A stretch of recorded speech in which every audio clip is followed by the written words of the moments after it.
โอ้จากนี้ไปประมาณจะกิโลตอนนี้เฮียนมอยังแล้วลืมแล้วโดนแล้วบ่ได้มาหาเพิ่นพี่น้องห้องใหญ่เลยมอมหกปีหน้าจบเนาะก็อยู่ตามผู้ตามหยังและบ้านเบาเลกันเนาะก็เป็นยังเป็นบ้านชนบทแต่ว่าคือว่ามันดีแต่ว่ามันมีทางลาดยางอะนะ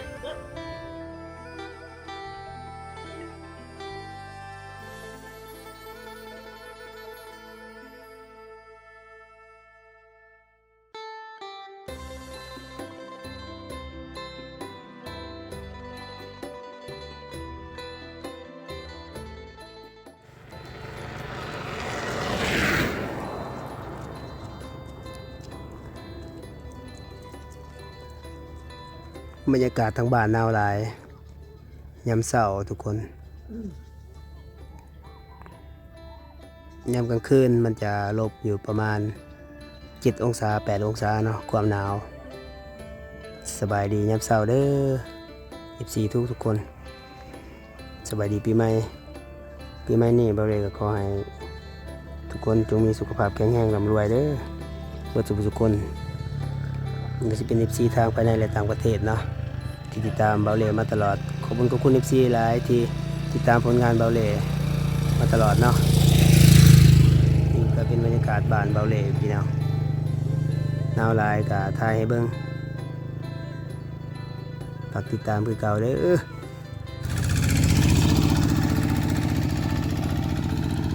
ตั้งแต่บ้านเบาเล่ส่วนหลายก็สิเห็นรถอีตอกแบบนั้นแหละทุกคนเนาะส่วนมากพี่น้อง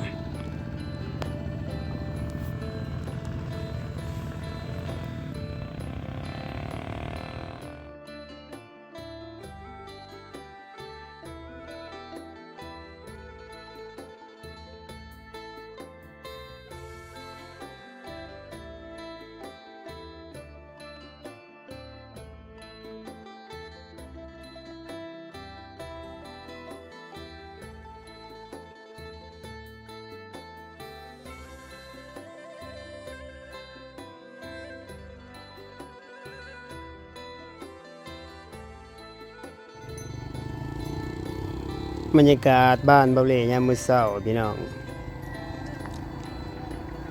มื้อเช้าเนาะ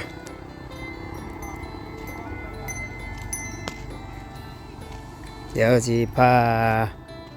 ทุกคนไปเลาะเบิ่งบรรยากาศทางหมู่บ้านเบาเล่เนาะบางทีสิไปหาเบิ่งชนเผ่าดุดกอกพี่น้องนี่เป็นทางขึ้นวัดเนาะทางนี้เป็นทางขึ้นไปวัดกสิยูมองตีนผู้นั่นคือเป็นพระนะทุกคนสบายดีสิไปสายไปโรงเรียนบรรยากาศยามเช้าน้องพรสิไปโรงเรียนถาไผถาโมมาฮับบ่ไกลบ่โรงเรียนเจ้าไก่อยู่ไปทางใดทางพี่ได้เนาะจากนี้ไปประมาณจะกิโลตอนนี้เฮียนมอยังแล้วลืมแล้วโดนแล้วบ่ได้มาหาเพิ่นพี่น้องห้องใหญ่เลยมมหกปีหน้าจบเนาะก็จะไปโรงเรียนทุกคนถามโมอ้าวบ่มีรถป่ะบ่มีรถขี่รถยังไปถามโมรถรถจักรรถมอเตอร์ไซค์ทุกคนนะไปเรียนไปทั้งพี่เรียนมหกสู้ๆเด้อจะเป็นได้ฝากติดตาม EP หน้าพี่น้องถ่ายเบิ่งวิถีชีวิตเพิ่นสบายดีปีใหม่เนาะ โอ้ขากับบรรยากาศบ้านทุกคน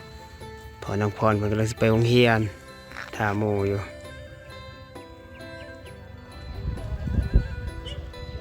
มื้อนี้ก็เป็นแบบว่าอีกวันหนึงเนาะทุกคนเป็นบุญเนาะบุญหมู่บ้านเบาเล่นี่ก็จะมาขายเครื่องมาจาก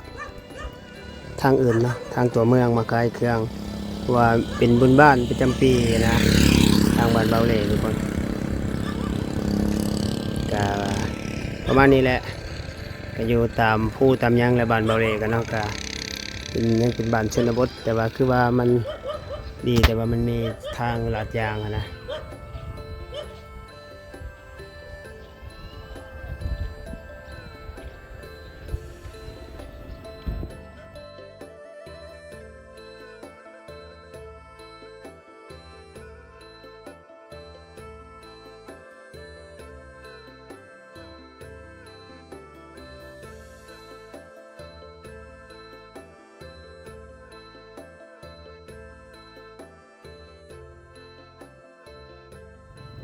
นี่ทุกคนเป็นสิ่งสำคัญเนาะในการแบบว่าเฮ็ดสางเนาะทางบ้านเบาเล่พี่น้องอันนี้เป็นเบียร์กาแฟเนาะเบียร์กาแฟที่เบาเล่ก็ปลูกแบบนี้แหละเป็นเบียร์กาแฟที่เขาก็จะบงนะบงเกี่ยมไปปลูกไปหยังส่วนมากเฮ็ดอันนี้แหละพี่น้องอาชีพหลักๆทางบ้านเบาเล่ก็คือการเฮ็ดสวนกาแฟนะเพราะว่ามันติดกับผู้นะเฮ็ดอยู่เทั้งผู้ส่วนมากพี่น้องอยู่เทั้งตีนผู้เนาะเบียร์กาแฟ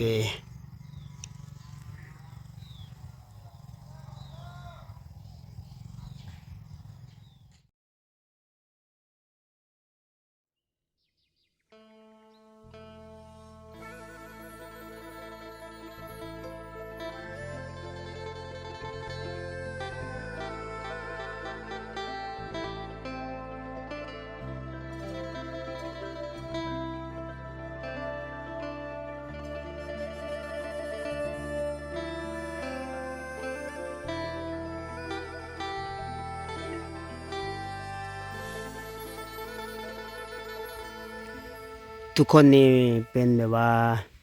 สวนกาแฟเนาะทางบ้านหนองพรบ้านเบาเหล่นี่แหละที่ประชาชนเขาจะปลูกกันนะพี่น้องตามตีนภูเขานี่สำนีนะจะประมาณ1 ปีนะพี่น้องใหญ่ได้สำนีเนาะนี่แหละตามตีนภูอันนี้เป็นภูบรรยากาศบ้านหนองพรพี่น้องคือเบาเหล่เบาเลยส่วนมากก็เฮ็ดสวนพี่น้องเป็นหลักๆเนาะนี่เป็นกาแฟ เดี๋ยวมาทางนี้ก็จะเห็นภาพบรรยากาศเป็นหมู่บ้านพี่น้องหมู่บ้านจะติดกับสายทางเนาะพี่แถวเส้นทางทางนี้สามารถไปแขวงเซกองอัตตปือดากจึงเมืองกะลึมออกไปสู่เวียดนามได้นะพี่น้องไปทางนี้เนาะถ้าขึ้นมาทางนี้ก็ไปสู่ตัวเมืองถาแตงจากนี้ไปบ้านเบาเลไปเมืองถาแตงก็น่าสิประมาณ12-13 กิโลพี่น้องถ้าไปกับก็น่าสิ20 กว่าเนาะ26-27 กิโลพี่น้องออกเมื่อทางถาแตงปากเซเมื่อทางไทยทางอุบลได้เนาะพี่น้องก็ประมาณนี้แหละผู้ดำๆนั้นทุกคนก็สิเป็นแบบว่าสวนกาแฟสวนหยังสวนหมากเนาะ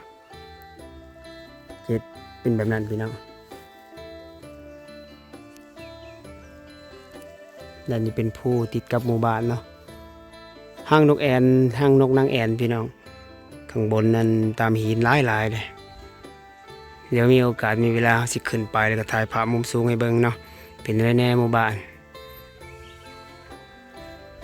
แต่ว่าพวกนกพวกกระหอกกระแตมีหลายทุกคน